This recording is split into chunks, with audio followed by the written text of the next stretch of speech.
اليوم نختم على أفواههم وتكلمنا أيديهم وتشهد أرجلهم بما كانوا يكسبون আল্লাহ রাব্বুল আলামিন পবিত্র কুরআনুল কারীমের ভিতরে 23 নম্বর পারা 3 নম্বর পৃষ্ঠা 10 নম্বর লাইনের 65 নম্বর আয়াত সূরা ইয়াসিনের আল্লাহ বলেন আল ইয়াউমা নাখতিমু আলা আফওয়াহিহিম কিয়ামতের দিন তোমাদের মুখে সিল মেরে দেওয়া হবে, মোহর মেরে দেওয়া হবে।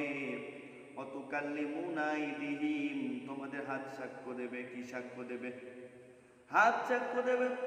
শুধু এই হাত না, তোমাদের যে ক্ষমতার হাত ছিল, যে হাত দ্বারা তুমি মানুষকে ক্ষতি করেছ, তোমার হাত দ্বারা একটি মানুষ খুন হয়েছে, তোমার ক্ষমতার হাত দ্বারা আলেম উলামা গুলো জেলখানায় ঢুকেছে, এবং বিপরীত তোমার ক্ষমতার হাত দ্বারা কিছু আলেম উলামা রক্ষাও পেয়েছে। হাত হলো দুই প্রকার। কয় প্রকার? একটি হলো ক্ষমতার হাত, আর একটি হলো তোমার নিজস্ব হাত। যে হাত দিয়ে তুমি খারাপ কাজ করেছিলে কি ভালো কাজ করেছিলে, সেদিন তোমার মুখ আর সাক্ষী দিবে না, তোমার হাত সেদিন সাক্ষী দিবে।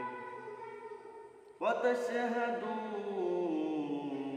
আরজুলুহুম বিমা কানু ইয়াকসিবুন। শুধু হাত নয়, তোমার পাও সাক্ষী দিবে। এই পায়ে হেঁটে হেঁটে তুমি মসজিদে গিয়েছিলে, মাদ্রাসায় গিয়েছিলে, না তুমি সিনেমা হলে গিয়েছিলে, খারাপ কাজে গিয়েছিলে, চুরির পথে গিয়েছিলে,